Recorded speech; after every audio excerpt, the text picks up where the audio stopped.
양 후보 진영의 영입전이 뜨겁습니다. 어제는 국민의힘 윤석열 선대위가 호남 현역 무소속 이용호 의원을 영입했는데요.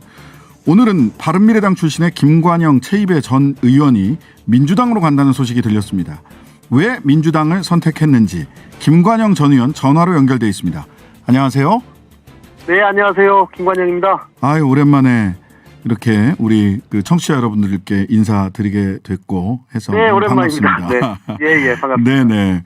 자, 제일 궁금한 거 왜 예. 이재명이냐? 왜 이재명을 김관영, 최이배 두 분은 선택했느냐? 이게 가장 우리 그 국민 여러분들, 유권자 여러분들은 궁금할 것 같은데요.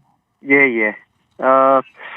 이제 대통령이 국정을 전체적으로 운영은 하지만 네. 중요한 일은 또 의회에 많이 의존하고 있지 않습니까? 네네.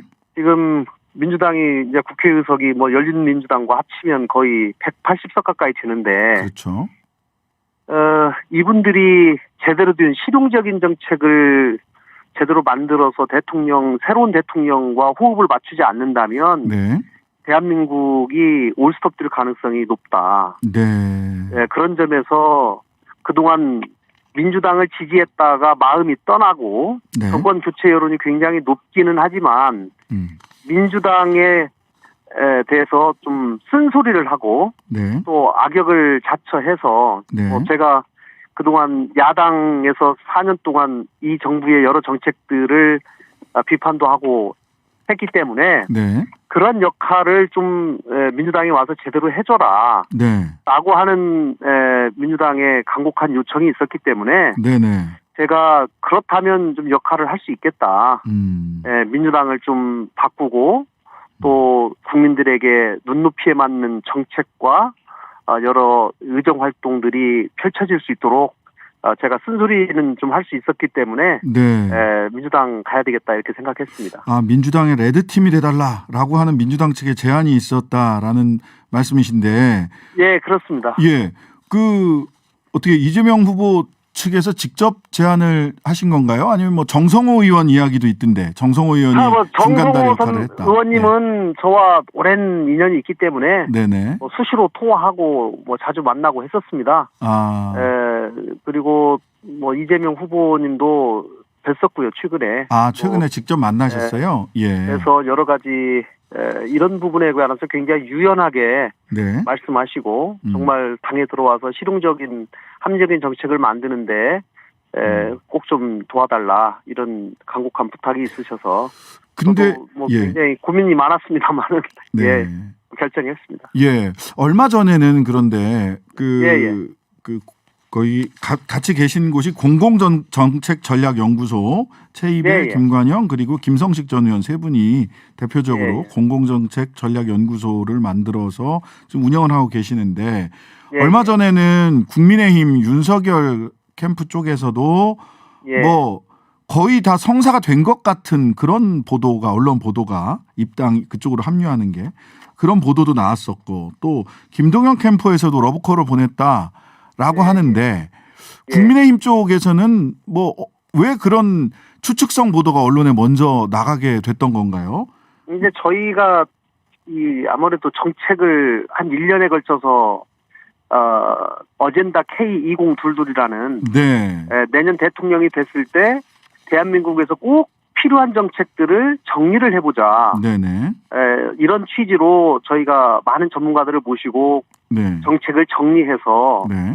약 580페이지 정도 되는 정책집을 발간하고 여야 의원들에게 다 전달한 바가 있습니다. 네네. 그래서 아마 윤석열 캠프에서도 그 정책집을 보고 이 정책을 만든 사람들이 같이 와서 좀 정책을 만든다면 굉장히 도움이 되겠다 이런 아마 생각을 하신 것 같고 또 그렇게 요청이 있었습니다만은 네. 저희가 양쪽의 여러 정책들도 비교를 해보고 네. 또 저희가 만든 정책이 실제로 네. 구현될 가능성이 어디가 좀 더 높겠는가 네. 이런 것들을 종합적으로 검토해봤을 때 네. 그래도 민주당이 좀 가능성이 있지 않겠나 이렇게 생각한 겁니다. 네. 정책적 친화성 그리고 예. 실현 가능성 이 두 가지 예. 기준으로 봤을 때 민주당을 또 이재명 후보를 선택을 했다. 이 두 가지 기준으로 이렇게 말씀을 정리를 해볼 수 있을 것 같고요.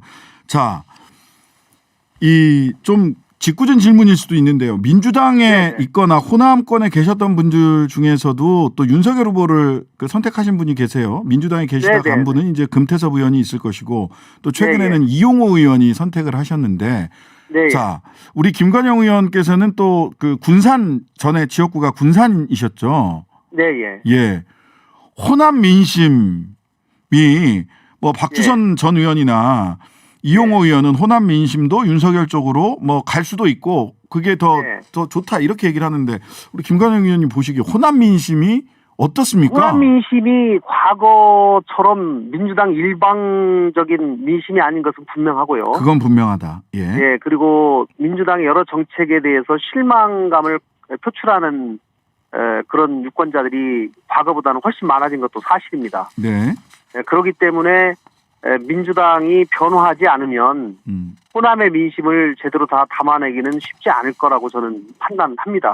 그리고 그런 차원에서 지금 있는 정권이 다시 정권을 잡았을 때 대한민국의 여러 가지 우려되는 면들 때문에 정권 교체를 위해서 내 국민의힘에 가야 되겠다. 아마 그분들은 그렇게 판단하신 것 같아요. 네네. 네, 저는 뭐 그럼에도 불구하고 역사가 역진할 수는 없지 않겠는가. 역사를 거꾸로 가게 해서는 안 된다. 예. 예, 그래도 중도 진보 세력 또 민주화 세력들이 이런 여러 가지 잘못된 정책들을 좀 제대로 바로 세우면서 가는 것이 그래도 좀 더 대한민국을 위해서는 전진이 있지 않을까 이런 생각이 들어서 저는 판단을 한 것이고요. 네네네. 예, 뭐 각자 정치인들이 또 여러 가지 종합적으로 고려해서 판단을 했기 때문에 저는 뭐 호남 의원님들 중에 또 가신 분들의 판단을 존중하고 또 저는 저대로 또 민주당에 또 쓴소리를 하고 민주당을 변화시켜서 국민들에게 좀 더 사랑받는 정당으로 거듭날 수 있도록 또 노력을 하려고 생각합니다. 자, 국민의당 출신 다른 의원님들 정동영, 천정배, 조배숙 전 의원님도 복당 거론되던데 이분들과는 뭐 최근에 연락해 보신 적이 있으신가요? 네, 연락해보지는 않았고요. 아마 그분들도 그 당에서 별도로 연락을 하고 있다라고 제가 들었습니다. 그렇기 때문에 아마 그분들도 조만간 뭐 가부간에 뭔가 결정을 하지 않을까 싶고요. 저는 지금 민주당이 정권교체 여론이 너무 높고 또 정책들이 조기에 좀 바로잡으면 좋겠다. 또 이런 말씀들을 주셔서 좀 더 일찍 합류하겠습니다. 일찍 합류하신 거다. 김성식 전 의원은 어떻게 하신다고 소식?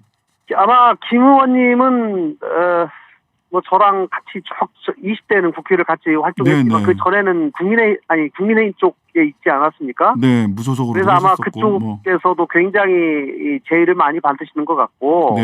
그래서 고민 끝에 어느 지정도 가지 않고 일단은 좀 중립을 지키겠다. 이런 입장을 좀 강하게 가지고 계셔서 저희들도 좀 같이 움직이면 좋겠다. 우리 세 명이 계속 어려운 길을 여기까지 왔는데 설득은 했습니다만은 좀 더 시간을 달라고 말씀하셨습니다.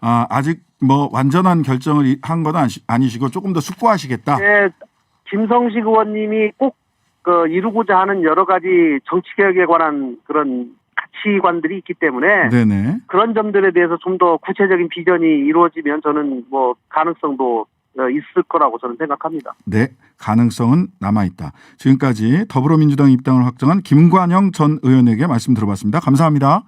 네, 고맙습니다.